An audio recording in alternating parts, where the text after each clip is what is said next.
Hello and welcome to Old School episode 3. This is Friday, May 8th, 2026. I think we should say the date of the show. Yes. I don't know. Maybe that's a thing that we should be doing. That's pretty good. I had to check to make sure listeners. that you were correct. Yes, it's good. I know it's May 8th because my brother's birthday was yesterday. Happy birthday, Ricky. He's not listening to this.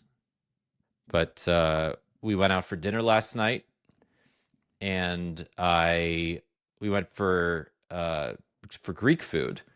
Ooh. And we went to this Greek restaurant that we always go to for one of our birthdays, and I ordered something. It was calamari that I always get every single time I go there. I never get calamari basically any other time except this one restaurant. Okay. And there was this feeling of comfort, this feeling of continuity there. You know, we go for his birthday the last like 3-4 years there.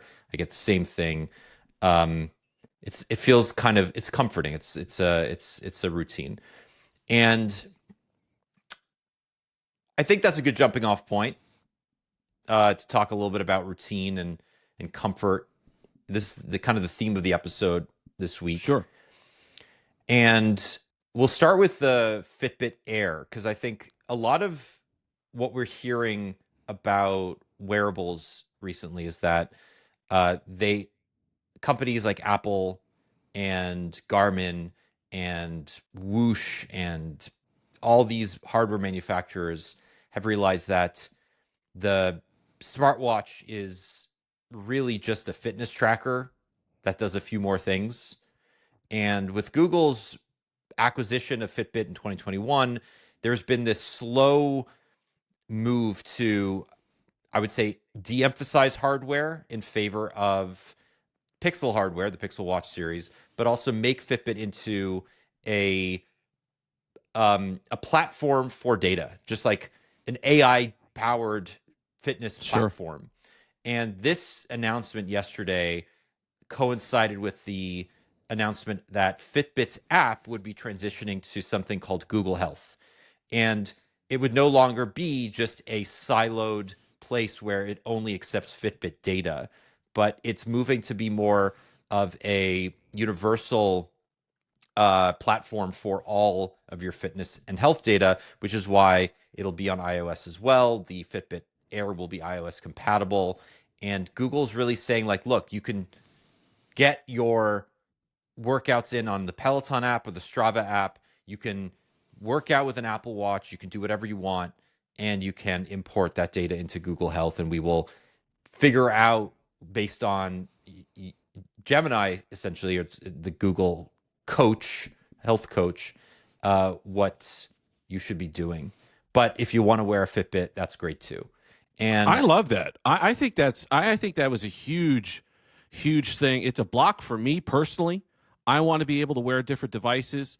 You know, sometimes I very rarely wear a smartwatch anymore. I like my analog watches, but I would sometimes wear a Fitbit on the other wrist or something if I wanted to track what I was doing. But let's say I wanted to wear an Apple Watch that day for whatever reason, or I was testing out a Pixel Watch. I love the fact that it's no longer exclusive. I could just wear what I want to wear, and it's all going to go into this spot where the data can actually be, because it became unusable. If I had my Apple Watch on for a day and I did a bunch of stuff, and then I had a Fitbit Charge 6 on for a day and but it just became, with it so many different spots, it was unusable. Yeah, I find that too. Even for things like tracking a workout, I want it to go into one place all the time. And I know most people don't change their wearables very often, but with the increased usage of smart rings, you have kind of Oura as the main one, but people don't always wear an Oura ring when they go to the gym because you can't use weights with a ring on. So you might have an Apple Watch or a Whoosh or something like that. And increasingly this multifurcation, if that's a real word, it's not, but you can get my gist, of the app of just fitness data, of health data, is not conducive to, I mean, I hate using the word holistic, but like there's really no way to get like a holistic health measure if you're putting this data in multiple places. Now, that's the best case scenario here, the fact that Google is, and they're not the only company to do this, right? You can import health data into Apple's fitness app as well, or Apple Health, and many people do that. But Apple Health does not have the same AI powered summarization features, or what Google is calling the the coach feature that you can get with Premium, where it's going to analyze all that data and actually give you a workout plan or a diet plan or some sort of best practices. Well, and that to me is the differentiator. That's what was always missing for me. Great, I know how many steps I did last week. Great, I know what my heart rate is while I was bowling. What am I supposed to do with that? What is your heart rate when you're bowling? I'm very curious if you get like, it gets up there. I mean, it'll be in the 120 do you feel range, like 115. tired after you go bowling? No. So I bowled 2 nights in a row. After the 6th game on Wednesday nights, dragging a little bit maybe because it's late at night. We're getting close to 11 p.m. by the time we're finishing up. Am I tired? No, because it's if you're really forcing if you're muscling up bowling, you're doing it wrong. So that's how I'm able to do it with my my excellent physique. But if you're using gravity, if you're using motion in your favor, it shouldn't be that intensive of an activity. Right. But the heart rate, listen, a big shot coming up, you gotta make a tough 10-pin. The heart rate goes up a little bit. I got my Fitbit on sometimes. I'm seeing that thing get into the hot zone or whatever kind of fat burning zone or something like that. It'll give me a little alert that I'm burning calories right now, and I can feel it. I'm burning calories. But well, Jesus from Big Lebowski, like he did those he did those dances. Yes, the dances. He shook it a little bit after his bowl, and I don't have one of those old school the ball cleaners. I don't have. So did all the cocaine that he was doing in the bathroom. See, that's what you're doing that. That's what's missing on bowling. Those PBA tour guys back in the day all hopped up. So that's what everybody hopped up. I thought that, in the 80s, I guess. So I guess that's what they've taken out of the sport. So if they had those two, the wrist would be buzzing left and right. That's what we heard about curling this past winter game. It's now a corrupt sport because everybody's. Well, he could touch his finger. He could push it out. There's a lot of double touch. Who knew there were double touch at bowling? You can't. You can't double touch. You can't go over the line. The double dribble is what I worry about in bowling. If you drop it a little bit early and it bounces twice, never has that bite to finish and carry the 10-pin. So you don't want to. But it's not illegal. It can bounce. Not twice. illegal. It's fine. No, not illegal. It can hit the lane twice. But no, so that was the problem. So I was having all this data at the end of the week, sleep data, all this stuff. If I wore one for a few days, like I said, it different devices. So it was fragmented data, number one, to begin with. And number two, even if I wore one for a week, if I was testing something, okay, great. I sleep 6 hours a night and the sleep score is 60-something. I do this. I wake up. What am I supposed to do with that? What am I supposed to now take from that and turn that data into some sort of actionable plan? And that's what I hope. Now, we'll see if it happens. We'll see if it actually comes up with anything useful or not. But that, to me, was the missing part of this. Besides telling me if I have AFib, which is very important, by the way, those things, I think that's one of the best things that they've done with some of these things, telling people, because you are genuinely saving lives on AFib, because it's very tough to detect if you feel something but you don't know. So I think the AFib stuff and all that stuff is great. But outside of some sort of major structural problem with my heart, what is this stuff going to tell me? Somebody who's not athletic, if somebody maybe like you have an exercise bike, you work out, you play dodgeball, you're running around, you might know more about your health than I do. I don't. I'm a casual. Treat me like I'm just a dope that doesn't know anything about nutrition, anything about any of this. How are you relating that to me in a way that I could take it, not knowing a lot about health, and do something that could actually do some good in my life? Well, bless you for thinking that I have an athletic physique. I really don't. I didn't say run the tape back, Your Honor. I did not say. No, you said I had an 8-pack abs. Of course, yeah. No, we cut that out just for brevity. Yeah, but yeah. So, yeah, I mean, look, I agree, but I also think there's an excess of data available to us. And my concern with an AI-powered health coach, even powered by something like Gemini, which is probably more reliable than many of the kind of other models that purport to be able to analyze your health data. That's a low bar, but Is yes. exactly. But I mean, like, you have to be very careful with giving people health advice. And I think Google understands that. And it's not going to say, like, hey, it sounds like you are, you need to go on a diet, or you need to stop eating carbs, or you need to, look at your iron levels. Like, none of that stuff is coming. It's this stuff, the suggestions it's going to make it's pretty milquetoast. It's pretty basic. It's going to say, hey, like, you worked out 5 times last week and you hit a PR on your 5K. Can you do 2 minutes faster, or whatever?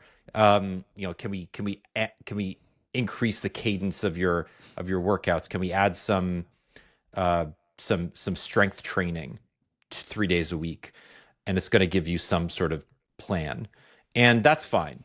But I still find myself wary of using this data for any good, unless, as you said, like, somebody is already familiar with how to process the data. They're already aware of their own kind of physical limits, and they have a goal in mind. I think that's really what it comes down to, is that if you just start wearing one of these things without having an explicit goal, maybe the health coach can get you started. But I don't know how. That would just seem so limiting to me. Like, I think the appeal, like the mass wide appeal, would be making it worthwhile to someone like me. And I get your point, though. You have to be very careful with that. To me, I would almost prefer that. If you could set different personalities on these large language models. It would be great if there were one that you could just set to it when you just, like, oh, really, your second donut, you're going to do that? Like, Gemini Live pops up and scolds me for eating poorly.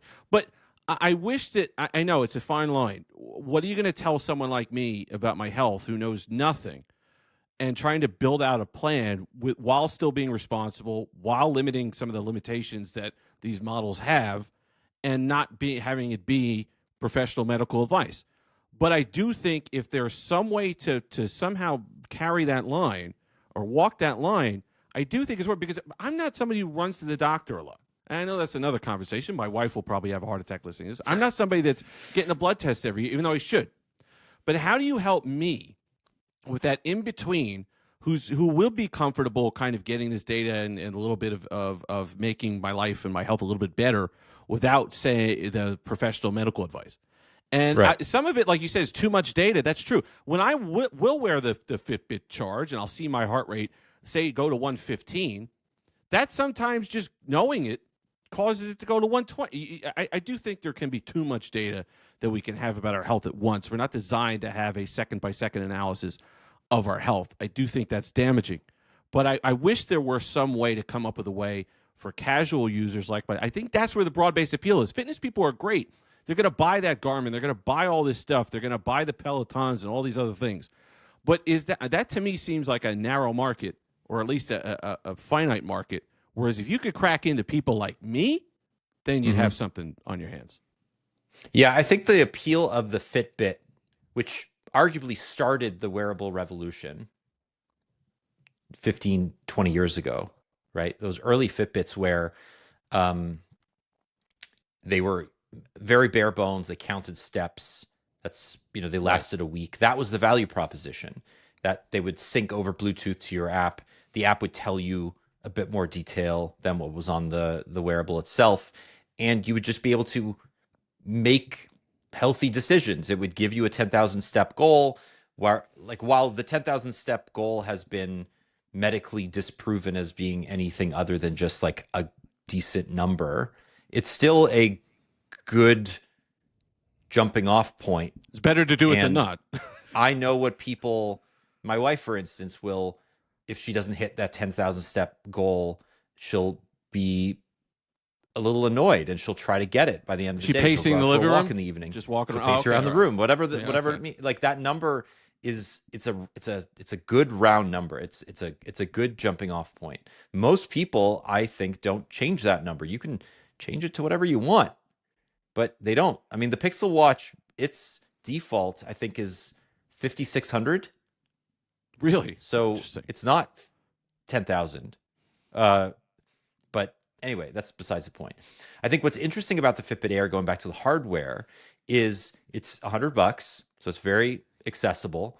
It has no screen, which I think a lot of people are see as a positive, not as a drawback, because battery life can stay very high.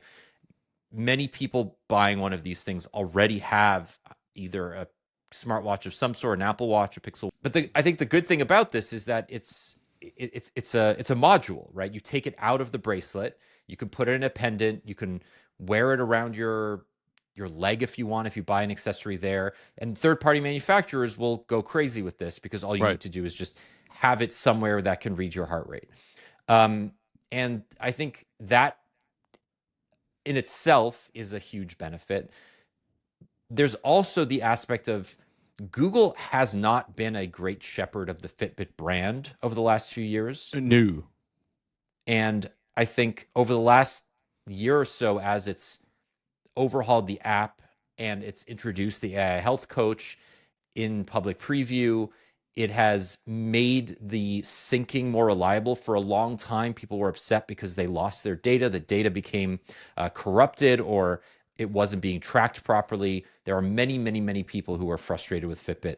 This feels like a fresh start in some way, both for the hardware and the, I guess, brand proposition, right? The leader of the Google of the Fitbit wearables department within Google said that they weren't going to call this like a Pixel Air or something like that, or Pixel Watch Air, because Pixel is associated with Android, and they want this to be a more universally accessible product. So it can't do a ton, but it can do enough, I think, to get people in the door.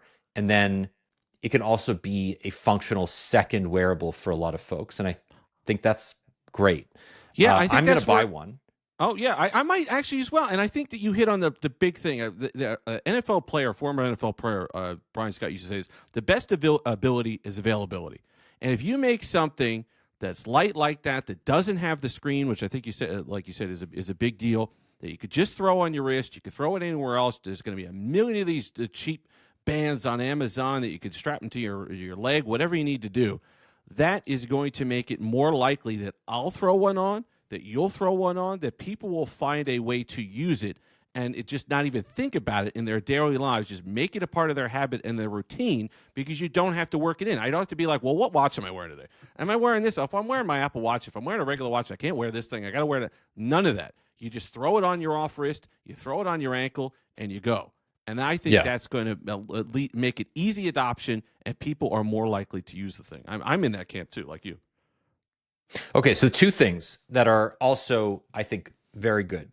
One is the free plan. So if you buy the Fitbit Air, you get 3 months of Google Health. But if you don't renew it, you get the free plan will just give you like basic activity tracking, sleep tracking, health tracking, and wellness logging. And then you can import your medical records. And that's it. For the premium, you get this new Ask Coach AI-powered health coach. You get a bit more kind of proactive stuff. DC Runmaker on YouTube called it like it's much more talky. So the stuff that you get when you have a premium account is like it'll talk to you a lot. It'll tell you about your workouts because it has the data, and AI will summarize it for you and give you insights. The other cool thing is that the previously called Fitbit Premium, now called Google Health Premium subscription, is bundled in Google AI Pro, which is essentially like the AI subscription that you can get with Google One.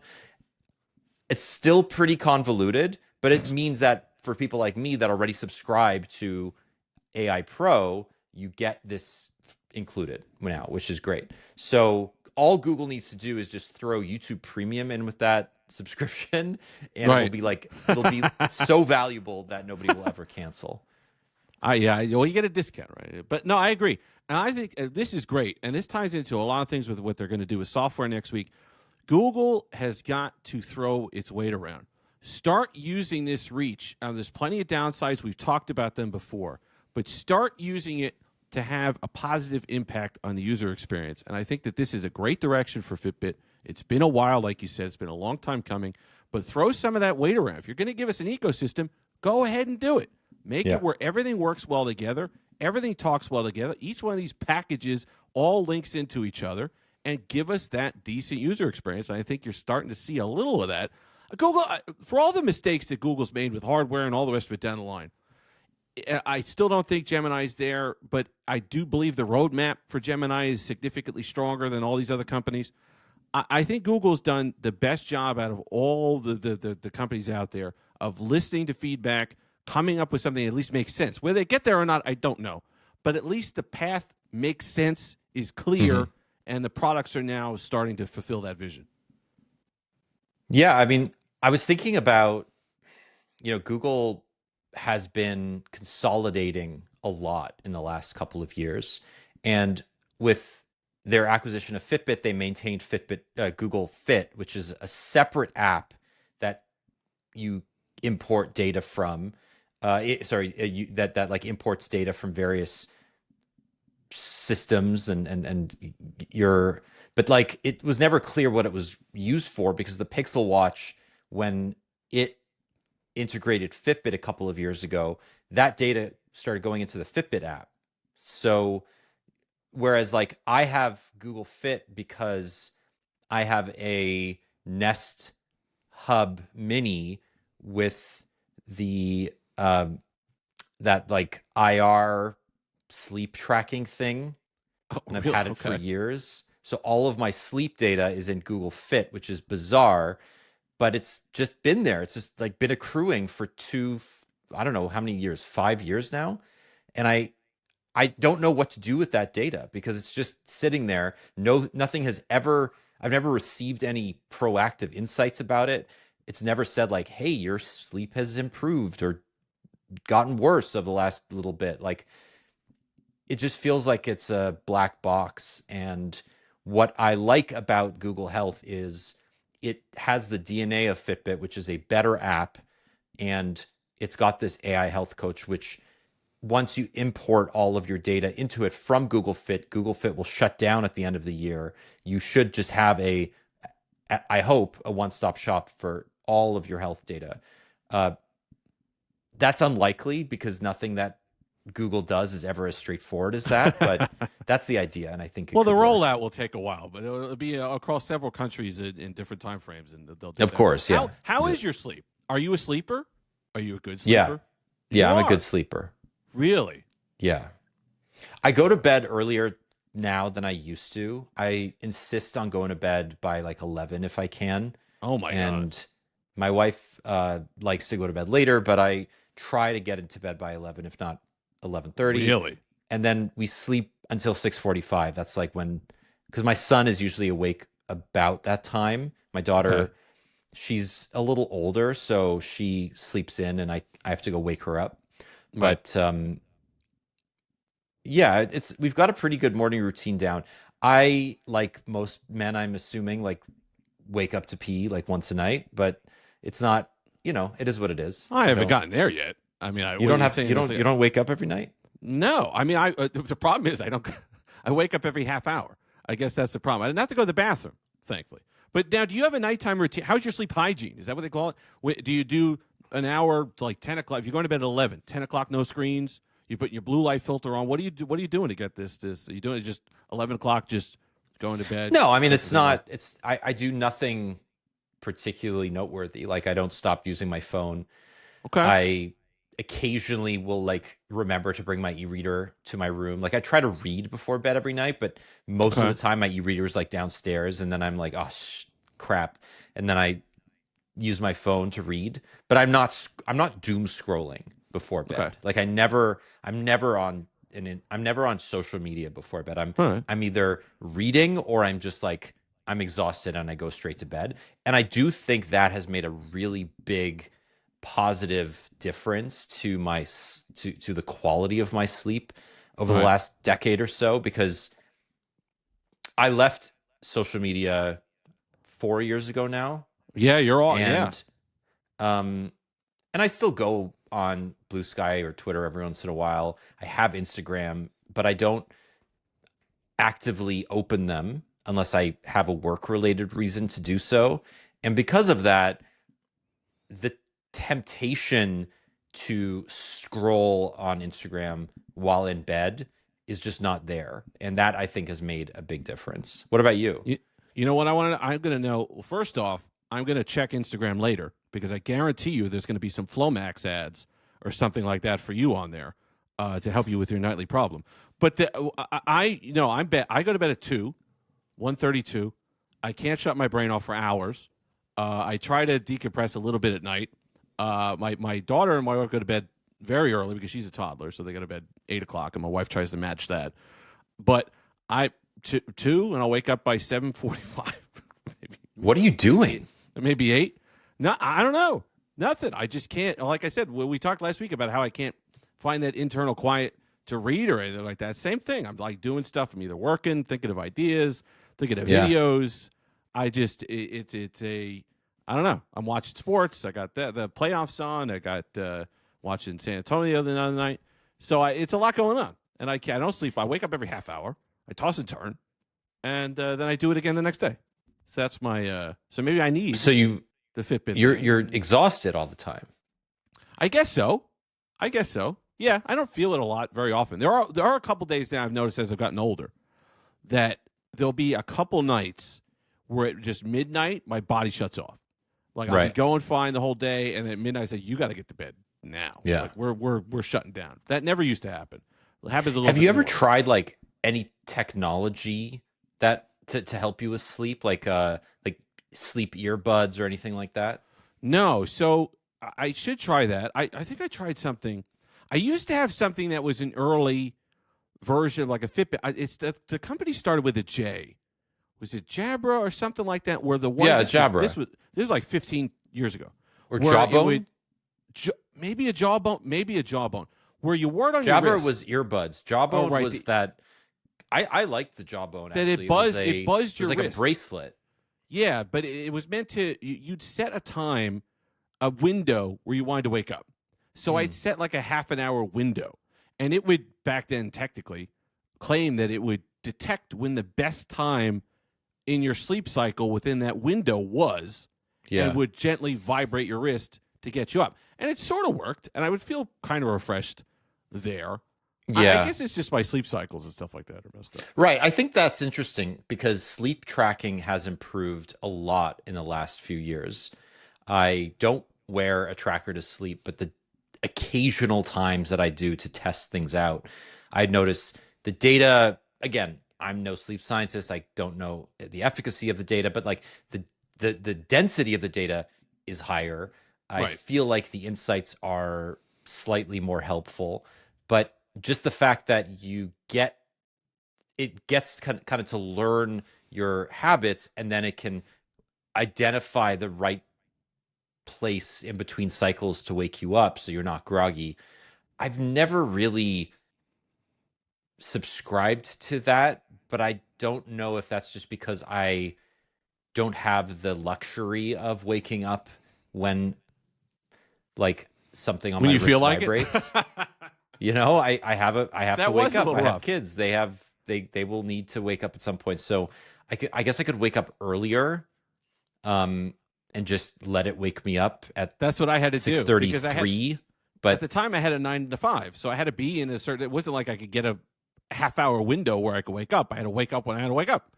So I had to do that, where I would set it like a half hour earlier, so I know it would at least hit that window that where I had to be up in. So yeah, there's no luxury of that. Now as a toddler comes in and slams the door open, and it's just data, So there's less options for that now. But so I think, I think what's kind of like, just to I guess, close the loop on the Sure. fitness stuff. I have been using, and just, I try to think about this show as we're going to talk about news and new products and then relate it back to old old school stuff, right? The things that we used to use. You And I going to the just bathroom? remember Oh, the early days of the Fitbit, how clunky and uncomfortable they were. Remember, there were Fitbits that would give people rashes and they had to sure. be recalled. There were Fitbits that purported to be smartwatches and they always failed because they just didn't have the OS for it. There was a period of time when Fitbit, prior to being purchased by Google, was just they were floundering, but they always kind of had a vision for what the company wanted to be, which was fitness first. And around that time, Apple was figuring out with the Apple Watch 3, Series 3, that the Apple Watch needed to be a fitness tracker first and not Sure. some luxury item, some luxury timepiece.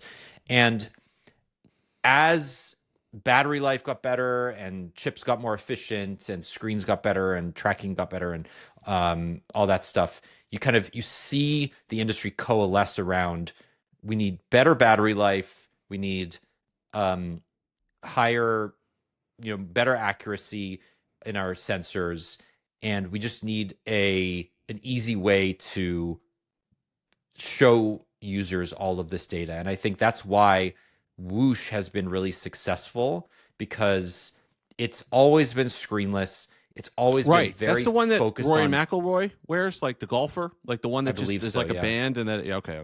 Yeah. So yeah, we have we have the Fitbit Air, which is, as I said, screenless. It's cheap. It does what people need it to do, but it's augmented by the fact that the data is now being processed by this AI health coach, which who knows if it's going to be any good. But based on my very limited usage in the public preview, seems like it's better than any of the alternatives. Now, again, there will be companies that are building models trained exclusively on health data that might be better. But the problem with health data is always going to be that it's very difficult to get because of for obvious privacy reasons. Good It's reasons. always Yeah. going to be anonymized. It's always going to be hashed and just like not uniformly available to the models in the way that like video is or text is. And as a result, like for privacy reasons, you kind of need to start from scratch every time. The model needs to just see your data Right. and build out suggestions from that. So eventually it will be good at taking a few weeks of or months of your data and then giving you actual insights. But I think at the moment we're in the early stages where you're probably just going to get some generic pablum and not really benefit very much from it. Yeah. But we'll see. Who knows? Yeah, and I think and that's the big one, like you said, from the from the early devices was for me it was battery life. Don't give me something that I got to figure out how to charge during the day if you want me wearing it at night for sleep and all these other things. Now I think Google claims that the Fitbit Air, 5 minutes of charge gets you a day. Those Yeah. are the types of things that have really made a difference and would make a difference. Make it easy for me to wear this for multiple days at a time without thinking about it. And that's what's going to get you home with these devices. That the early ones, what a pain, and the proprietary, and they're still going to have a charger, but the fiddly chargers and getting them the Fitbit the original charges, and I had the other one that you put in kind of the band. It looked like a little itty bitty pill that you put in there, and that was always fiddly and getting lost. It wouldn't last that long. I was like, Yeah. I was like, forget about it. I don't even want to use it. Just keep it. I just want to say one last thing about Fitbit, right? Like this is a Kleenex brand, and what's interesting too is this is the first piece of Fitbit hardware in a couple of years, but because of how important Fitbit was to the growth of the wearables industry, everybody owned a Fitbit at some point. So I think it's smart of Google to say, okay, Fitbit is the hardware platform, and everything else is Google. Right? We're not Yeah. getting rid of Fitbit because everybody knows what it is. and it will always be a brand that people, I think, have an affection for. Sure. But it's now going to be powered by Google Health.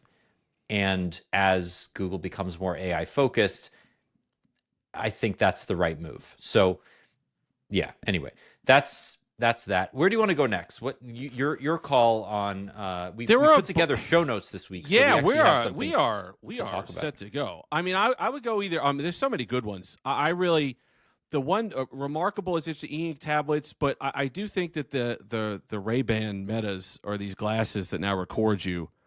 I mean, that is. I mean, I didn't even. Speaking of wearables, like this is the complete other side of the conversation. Yeah, and you knew this was coming. I mean, this was like the easiest one to spot. I mean, you can explain the story if you want, but this was the easiest one to see coming. Like this, like privacy concerns just completely thrown out the window. I mean, I understand. So basically, it was a story where a woman claims that there was a gentleman who was wearing. Was it the Ray-Ban Meta or was it another? Yeah, device? It was Ray-Ban Meta. Yeah, yeah, that was recording her, obviously in some sort of compromised angle, and then tried to blackmail her for the footage. No. So this it wasn't compromise. Oh, okay. So here's what it was. So basically, and I'm sure there are many examples of like people doing because it said humiliating. So I thought. Yeah. But so what actually happened? This was a story reported in January originally, and then has been repeated many times since. But what it's saying is men are going up to women in public, sometimes at the beach or when they're wearing less clothing than they normally would be, and they're asking them questions. Usually they're asking them out on a date, or they're saying, hey, like, I'm wondering what you're doing later, or they're talking about what they're wearing or where they're going or blah blah blah. And what the women don't know is that they're being recorded. The laws in various countries are fairly explicit about the fact that like you are allowed to record people in public, and this is a UK based conversation, but it's true in North America as well, where you can go and record somebody in public and then put their likeness or that footage on social media. So what's happening is these women are finding out later on that the conversation that they were engaged in was uploaded to TikTok and blew up because they're pretty girls who are wearing a bikini or something, and then they're asking these men to take it down, and the men are saying, sure, I'll take it down if you pay me, which is essentially blackmail. Sure. And should be illegal, but it's not, because it's in this kind of legal gray area of it's a form of harassment, it's a form of exploitation, it's a form of blackmail, but it's not really. Because you're allowed to film people in public and you are allowed to post that footage to Instagram or TikTok. Now, the weird or the strange part, I guess, is if those videos are monetized in some way and the person who posted you usually it need a release, is getting paid for it, then you shouldn't be allowed to profit off of that footage without the explicit release or consent of that person. Sure. So that's kind of where it gets tricky, but it depends on the country and all that I stuff. just think I'll tell you right now. I mean, I know that they have a blinking light when you're being recorded, but that's easily obscured with a piece of blackout tape or a little piece of something, so you can make it where people don't know you're recording. Usually there's things you say, well, maybe we'll figure out what. I don't know besides banning the product, I don't know a way around this, because it is darn impossible to know when someone's recording, to get to police that effectively. That's a tough one. That's a tough one. Now that these glasses have gotten to the point where the batteries are in them, they're good. They look like normal glasses. It's not like someone's walking up to you with Google Glass, and from a mile away it's somebody recording you. They're looking more and more like just regular eyeglasses that you'd wear.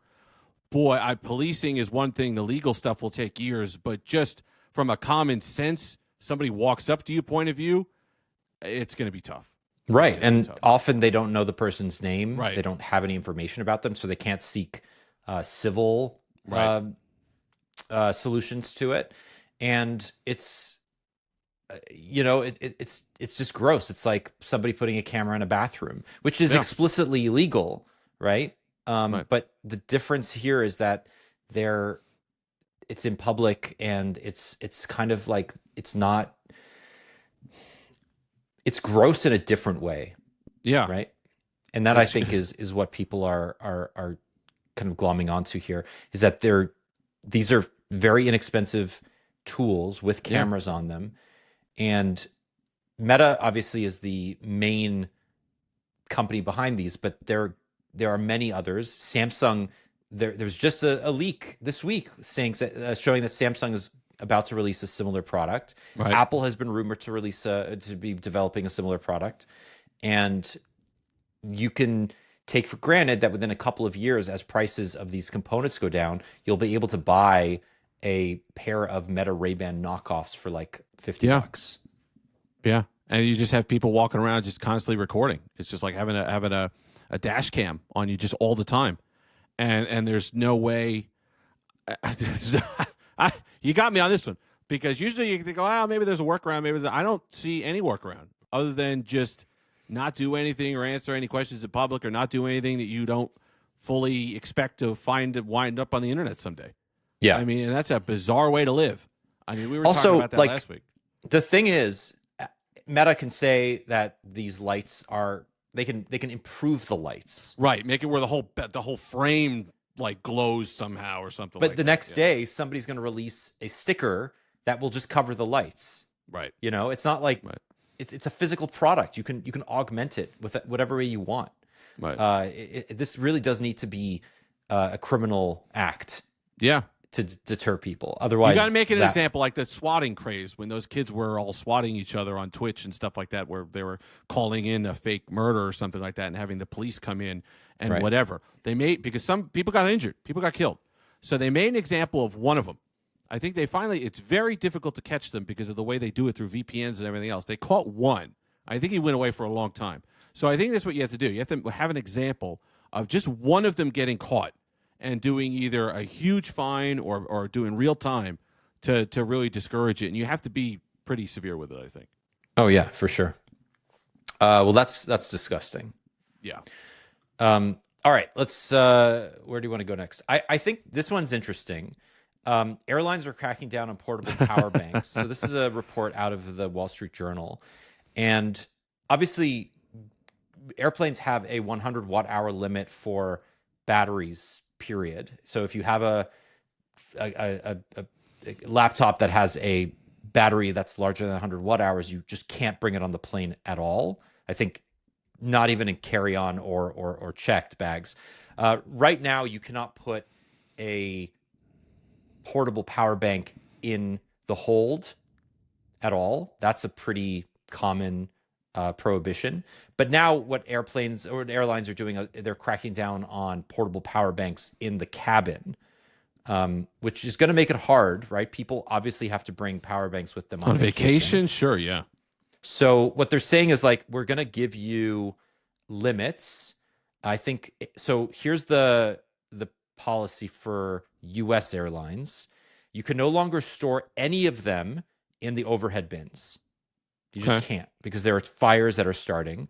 You can't charge them with the plugs inside the plane as well. So if your seat has a USB plug, or more likely an AC adapter or an AC plug, you just can't charge them because the wattage is going to be too high. Right. And they're limiting the number of battery packs from between 1 and 2, depending on the airline. Yeah. Which I just think is sensible. Sure. I mean, it's interesting. I mean, they said that part of the reason was these cheap ones, and we've seen a couple recalls recently of ones that were popular power banks that were sold on Amazon and that were just lighting on fire. And the charging, from what I understand about the lithium-ion battery fires, is that, yes, charging is a more dangerous time for them. There's the potential for it to go off during charging. But if you're having these cheap power banks, that's just scary altogether, because as long as there's a charge in there, if it rapidly discharges itself, that's going to be quite the event. And if these cheaper ones all over the place are being on planes, you have to allow people to do it. I know when I go on vacation, I got 6 of them because I have different devices, and you don't know if the nightstand you're going to be near is going to have enough plugs for the 4 phones I carry at any given time. So I usually have a bunch of power banks, wireless charge things I all bring with me. But I mean, unless you're sitting there and you're the FAA or whatever, a TSA, and you're sitting there reading the brands off a list of what they have, there's really no way, because people are going to gravitate towards these cheap alternatives. They're going to bring them on planes, and you're going to keep having these issues. And it's just a way to, I mean, you're right, sensible measures for sure, but it's scary to think about that these batteries are now having problems. It makes me think, did you ever own a Galaxy Note 7 back in the day? No. So I was one of the people that had an order in because I had an S7, and I was so looking forward to getting the Galaxy Note 7. But but before I could figure it out where I was getting it, it already had its issues, and that was done. But the videos of those back in the day were when you saw those batteries discharge against somebody's face. Yeah, I mean that was scary. And Samsung is still shell shocked by that. Yeah, they still don't push the envelope with batteries and charging and anything. And you can't tell me that a good portion of that fear is because of what happened with the Galaxy Note 7. That was rightfully so. Yeah, rightfully so. If that would have happened today, that would be 10 times the problem it was back then. But you can only survive one of those kind of events, and Samsung did.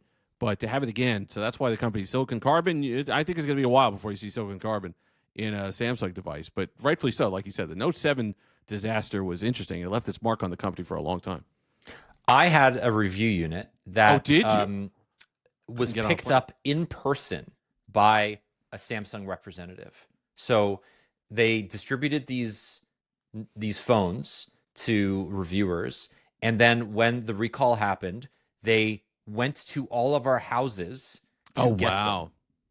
Yeah, I talked to the person doing it, and they were like, yeah, I have like 12 of these to get today. And they got to put them in a box. It was like a box at the time, yeah, right? Yeah, they had to send them back to Korea. They had to be like destroyed safely. It was a whole thing. And they re-released it overseas as something else. They called it like another. They gave it another name, but wasn't it an FE, like the Note 7 Fan Edition? It might be that, or was just a Galaxy 7, whatever it was. It might be the FE, but there was a version of that lived, but just not in the United States. Yeah. Anyway, it was a weird time. It's 10 years. 10 years since that Note 7 debacle. Crazy. And still disappointed. That looked like for the time, that was a really cool phone. I was annoyed that I didn't get my hands on it. I won't say their names, but I have a few friends that just kept their review units, just like dodged the Samsung reps until they stopped bugging them, and still have them to this day. Wow. And they work. I mean, I don't know if they still work, but like not all of them had battery problems. No, but I saw on YouTube, there are videos. You can get the one they re-released, the Note FE. You can take a battery pack from that, fit it in the Galaxy Note 7, and it'll be perfectly fine. And if you want to go, I checked this last night for some reason. I don't know why. They're $1,300 when I'm not getting my sleep. $1,300 on eBay. That's to get yourself crazy. a Galaxy Note 7 right now, by the way. Oh, I mean, soon to be owned by GameStop, so that will be just a bundle. You'll have a bundle of Note 7s whenever you buy like GTA 6. God. Can we just like sidetrack for a second? 100%. Did you watch the interview that Ryan Cohen, the CEO of GameStop, gave to CNBC? No. It was one of the most uncomfortable interviews I have ever seen in my life. Because basically the guy, the whole thing is like, we're putting in an offer, an unsolicited bid for eBay for $56 billion. And GameStop has $10 billion in liquid cash or assets. They have a $20 billion promissory note from TD Bank. So, which is amazing to me, by the way. What Aaron Josh Sorkin? Aaron, what's his name? Little West Wing? No. Aaron Ross Sorkin. Sorry, he's the journalist. So Aaron Ross Sorkin, he was doing the interview. Basically asked like, where's the other $16 billion coming from? Or $26 billion or whatever. Like you have $30 billion marked, but like, where's the other money coming from? And he's like, I don't understand. We're just going to issue more stock. Well, now they did that during. Did they do that during the to turn to Jim Cramer to CNBC Did they do that during when the meme stuff and the Yeah, Reddit? And they were like the pandemic stock. meme stock. Right, but did they issue stock to take advantage of that when the price went up to whatever it went up to? I think they were issuing stock to generate cash, which would have been smart. For sure. Okay, all right. Yeah. I mean, they were, but this is not the same CEO. This is a different guy. He came in 2023 because then issue more stock, after it's fine. the stock crashed, then he had the unenviable job of trying to like convince people that GameStop was a viable company still, and it wasn't just a meme company. But regardless, it was all very. I was very, very awkward. It was a very awkward interview. I just they're pushing the retro. Is I don't know if they've driven up the prices, if that was going to happen anyway. But retro, because I'm a retro collector, of course, I got the base. Of course, yeah. Prices have gone through the roof. I mean, it's old laptops that I used to collect now that would be $50, basically free to a good home. Sorry, you're talking about eBay, not GameStop. Yeah, eBay. But I'm going to get to them in a second. But the pricing on this stuff is gone through the roof. And now when I went to GameStop to see their retro prices on like an N64 or something, I was like, who's paying that kind of money? But then you go on eBay and you go, so that's the going rate for these things now. So I don't know which one came first. But it's unbelievable that the amount of either they're just preying on nostalgia because our generation's got older now and they have some money that we could buy. Ding. Things, I think it's true. Yeah. I just think it's like we are getting older. We have a little bit of disposable income, and nostalgia is the only thing that people are spending money on besides food and gas and utilities and their kids. But I mean, like, it's true. It's just everything went up in price. The Switch 2 went up in price by $50 today. Right. Yeah. Starting in September, they announced today that it's going to go up in price. Like, the Switch 2 was the last remaining console that didn't get a price increase, but now it is. So, yeah, really, really wild times. Okay, sad. I want to talk about AI for a little bit because, as one is wont to do on a technology podcast, I spent the last few days vibe coding my first couple of apps. And it was wild to me because I dipped my toe in it like 4 days ago. And then the last 3 days have just been me basically doing it as a full-time hobby. So I did something for work and it kind of worked okay. And I'm still kind of getting there. But then for us, I wanted to figure out how to make a little app that generates show notes. So the app itself is nothing, but it's interesting because I didn't realize how it's like there's the easy part, which is to ask Claude to make you the app and then it generates the code. And then there's the slightly more complicated part, which is that you have to upload the code to a GitHub repository. And then if you want it to be accessible on the web, you have to link your GitHub repository to Vercel, and then you have to deploy it there. But at the end of the day, like, it didn't take too long to create a working app. It looks pretty darn good. I am now completely vibe code red pilled. Like, that is, I'm going to be the guy who is singing Claude's praises forever. I kid you not, I bought API credits today. Oh, I've done that. Yeah, Claude. okay. Yeah. Because you get a pro account, but it doesn't give you any API access. You have to buy per use credits. Right. And I was like, I need this. It's addicting. Now, I did it through Linux because if I had to do GitHub and all those things you're talking about, that's where they would lose me. I just did Linux in the terminal on Python, but the same idea where I was just and I had to buy API credits because I was trying to call in all this market data and stuff like that to give me these things. And you could have the code and it will even work on the GUI and the front end and stuff like that. And it's addicting. Once you get going, you start working. It is very addictive. And I am such a noob that I would basically ChatGPT would be giving me new code and it'd say, here, you just have to change this line. I'm like, hold on here, cowboy. Just give me a full code again that I could copy and paste. I would delete the old one, paste in the new one because I was such a noob that I wouldn't be able to find the specific line that I needed to replace. But like you said, once you get going and your thing looks, I mean, you were doing all that other stuff too, connecting it, making it a web-based app, looks really good, works well. I mean, and you're doing that from, I'm guessing, no formal training outside of just a okay. So I have a couple of things to talk about. About this. So Wired posted an article yesterday that I think is quite interesting. Its title is "Thousands of Vibe-Coded Apps Expose Corporate and Personal Data on the Open Web." So companies like Lovable, Base44, Replete, Netlify, Vercel, right? These are companies where you deploy vibe-coded code and it is accessible on the open web. Sure. Obviously, the people that are doing this have no idea about best practices, apps, security. Like I found a bunch of issues in the initial code base. Not that I found them because I know what I was looking for, but because like when I deployed the code, it just didn't work. And then I had to ask Claude, and it was like, oops, I made a mistake. There's a huge hole in this. Let me fix it for you. But unless, if I hadn't asked the question, it wouldn't have made the fix. And obviously, so there's two kind of like parallel issues with this. One is you're just going to have millions of web pages that have user data that are, if you know where to go, you could just access it because it's public facing. And the second thing that I find even more interesting is when you ask Claude to make an app for you, but you don't ask it to design the app, it just gives you a default design. That is going to herald thousands of web apps and mobile apps that look exactly the same. Yeah. Right? And what is that going to do over the next decade for kind of like app design?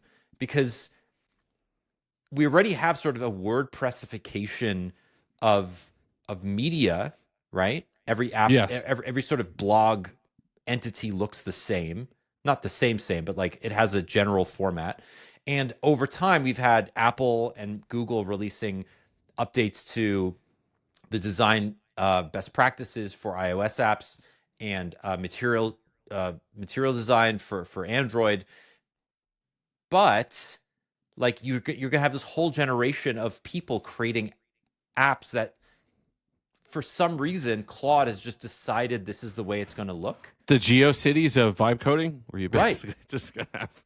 And I'm fascinated by that. I think it's so interesting. Not to say that they're ugly, but it's just it's a particular look. It's a decision. And who's making the decision? Is it the model has been trained on a bunch of web pages and app designs, and therefore it's just spitting out the one that is going to appeal to the most people? Oh, that would be. Was there somebody who was like, when you create a web app, make it look like this? Well, yours is very. I got some matrix. Got a little matrix look to it. We got the new. We got kind of the yellowish, the highlighter yellow with the black. Right. Like who decided on that font? Yeah. Right. I think it looks fine, but like, why use that particular font or this set of UI elements? So you're telling me I shouldn't give it full access to my photo library? Is that what you're saying? After the fact, you're telling me you should, because everybody would like to see your whole family album. Yeah, of course. My private time when I'm up at 2 a.m. I don't want to know what you're doing at 2 a.m. in your private time.